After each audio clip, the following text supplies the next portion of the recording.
Alright guys, what's up and welcome back to another video. Today we're going to go over some popular TikTok videos. Being as TikTok is a huge platform, especially in today's time, a lot of people use it to post content, consume content, and we're just going to basically go over some of these exercises to tell if they're optimal for you all to put them in your workouts or not. So if you all ready, let's get it.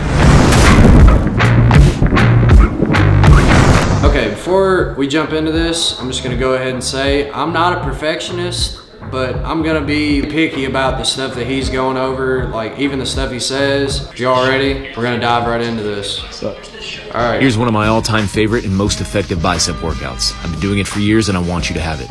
Let's go. First, cambered bar preacher curls for 4 sets of 12 to 15 reps. Push these as hard and as heavy as you can. I like preacher curls. I don't like the idea of going as heavy as you can go. I don't really know what he means by that. But 3 sets of 15 reps. Ooh, I like those. I don't know if I've ever seen anybody do those.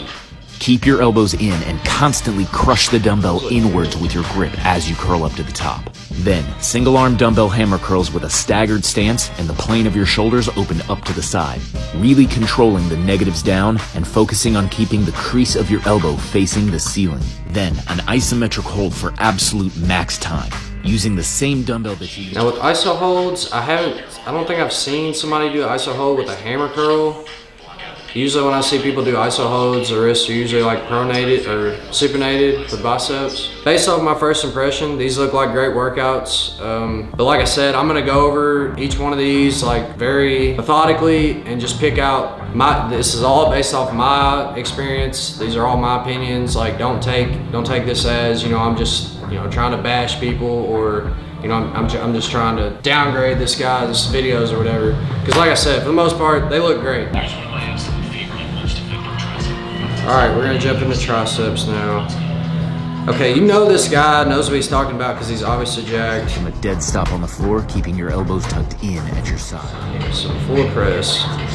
Full lockout at the top. Okay, now if you know me, I don't usually suggest going to full lockout just because it typically takes tension off the target muscle we're really trying to hit. Then the banded tape press. Banded tape press. Ooh. I haven't seen that one either. That's nice. They're out to the side. Extend all the way to the top. Then, single arm dumbbell extensions with a reverse grip. Keep your elbow fixed in place. Now this is a great exercise if you have the mobility to do it. A lot of times, especially a lot of people that I've trained with and been around, they find it really difficult to get your shoulder up overhead and to maintain tension on that long head, the tricep, because they've got like an impingement in the front of their shoulder or in the back, that keeps them from keeping the tension on that target muscle. So if you're mobile enough to do that exercise and feel it, then yeah, that's a great exercise to grow your Here's one of my triceps. absolutely brutal dumbbell shoulder workouts that you'll never forget. First, the standing dumbbell overhead press. With your core held tight, powerfully push every rep to a full lockout at the top. You're gonna push the I like shoulder presses. hard as you possibly can. Then the standing neutral grip dumbbell front raise. With your shoulder held back, imagine that your front delta is pulling the wall. I like front raises. I really don't like doing a lot of like alternating movements.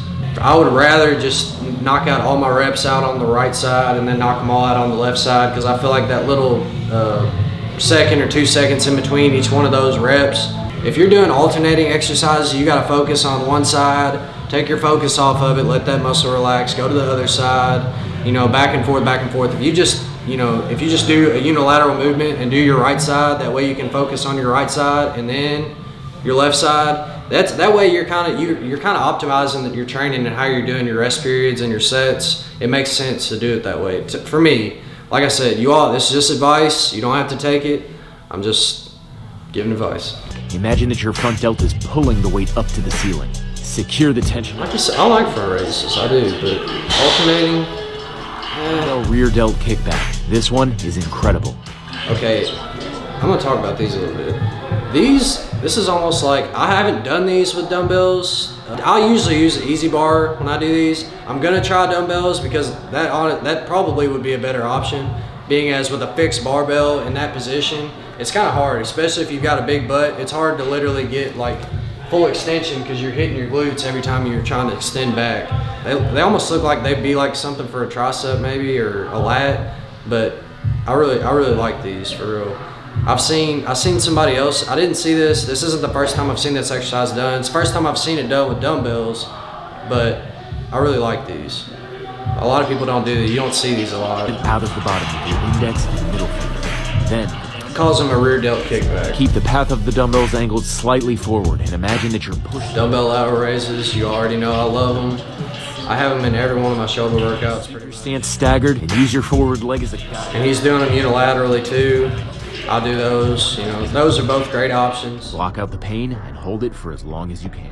And then a crucifix hold at the end. I love that. I think I did like a circuit similar to that before, with like side raises, rear delt flies, and an iso hold in a doorway. It's the same kind of concept. My first impression of watching these videos, they look like great workouts. This guy, I mean, he's got an insane physique, obviously knows what he's talking about. I'm literally just nitpicking just because I'm throwing my little, you know, splash of personality in it just to kind of make it unique. So don't crucify me for it. All right, man, that's a wrap on today's video. If you guys like today's video, like always, please have a like, comment, share, and subscribe. And shout out to Davis, Dilly, whatever your name is. I hate to chop it on this, but the guy's obviously got an insane physique. Looks like he knows what he's talking about. Go give him a follow on TikTok. Go see what the guy's content is all about, what he puts out. Like always, use my code Z410. Y'all thought I forgot that, didn't you? Use my code Z410 for 10% off on all X and Sledge supplements. With that being said, keep working, keep growing. I'll talk to you all soon.